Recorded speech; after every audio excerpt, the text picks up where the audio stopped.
This channel does not promote any violent, harmful, or illegal activities. All content provided by this channel is meant for an educational purpose only. চৰম আৰ্থিক সংকটত চুবুৰীয়া ৰাষ্ট্ৰ বাংলাদেশ। দেশ চলাবলৈ টকা নাই বাংলাদেশৰ।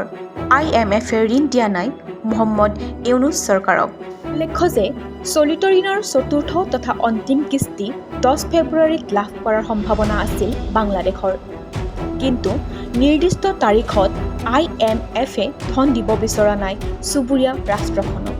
তথ্য অনুসৰি বৰ্তমান সময়ত চলি থকা ঋণৰ উপৰি বাংলাদেশ চৰকাৰে পুনৰ 70 কোটি ঋণৰ অনুৰোধ জনাইছিল IMF-ক। কিন্তু শেহতীয়াকৈ বাংলাদেশ চৰকাৰে জনায় যে কাৰিকৰী কাৰণত এই ঋণৰ কিস্তি লাভ কৰাত কিছু পলম হ'ব। কিন্তু বাংলাদেশৰ এই কথা সম্পূৰ্ণ মিছা। দৰাচলতে ঋণৰ বাবে IMF-এ নিৰ্ধাৰণ কৰা চৰ্তসমূহ পূৰণ কৰিব পৰা নাই চুবুৰীয়া ৰাষ্ট্ৰখনে। বাংলাদেশৰ মোহাম্মদ ইউনুছ চৰকাৰে IMF-ৰ পৰা বিচাৰিছিল অতিৰিক্ত ঋণ, কিন্তু IMF-এ এই ঋণ প্ৰদান নকৰাৰ সিদ্ধান্ত গ্ৰহণ কৰে। আগন্তুক মাৰ্চ মাহত বাংলাদেশ চৰকাৰৰ সৈতে বৈঠকত মিলিত হ'ব আন্তঃৰাষ্ট্ৰীয় মুদ্ৰা নিধি। উক্ত বৈঠকত ঋণ পৰিশোধৰ ক্ষেত্ৰত বাংলাদেশ চৰকাৰে নিজৰ পৰিকল্পনা দাখিল কৰিব লাগিব আৰু তাৰ পাছতে IMF-এ সিদ্ধান্ত ল'ব যে বাংলাদেশক কিস্তিৰ ধন মুকলি কৰি দিবনে নাই। উল্লেখ্য যে IMF-ৰ পৰা ঋণ ল'বলৈ হ'লে এখন দেশৰ চৰকাৰে কঠোৰ চৰ্ত পালন কৰিব লাগে। বিদেশী মুদ্ৰাৰ ভাণ্ডাৰ বৃদ্ধি কৰাৰ প্ৰয়োজন আহি পৰে।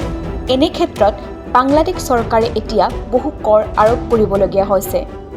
জানিব পৰা মতে যোৱা কেইটামান দিনত ইউনুছ চৰকাৰে ভেটৰ হাৰ বৃদ্ধি কৰে।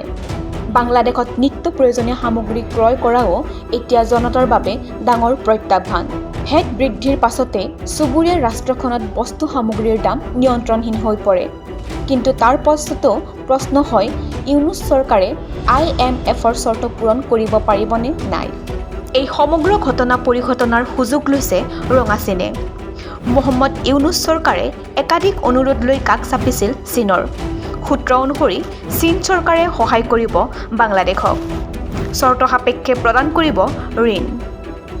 এই ক্ষেত্ৰত দুয়োখন দেশৰ মাজত অহা ফেব্ৰুৱাৰী মাহত এক বৈঠক অনুষ্ঠিত হোৱাৰ সম্ভাৱনা আছে। এই সমগ্ৰ ঘটনা সন্দৰ্ভত আন্তঃৰাষ্ট্ৰীয় সম্পৰ্ক বিশেষজ্ঞই কয় যে বাংলাদেশৰ সংকট আৰু বাংলাদেশৰ দৃশ্যপটৰ পৰিৱৰ্তনৰ সময়ছোৱাত চীনে হাত সাৱটি বহি নাথাকে। গতিকে চীনে এই পৰিস্থিতিৰ সুযোগ লৈ পৰৱৰ্তী সময়ত কি ব্যৱস্থা গ্ৰহণ কৰে সেয়া হ'ব লক্ষণীয়। TV9 Assam digital.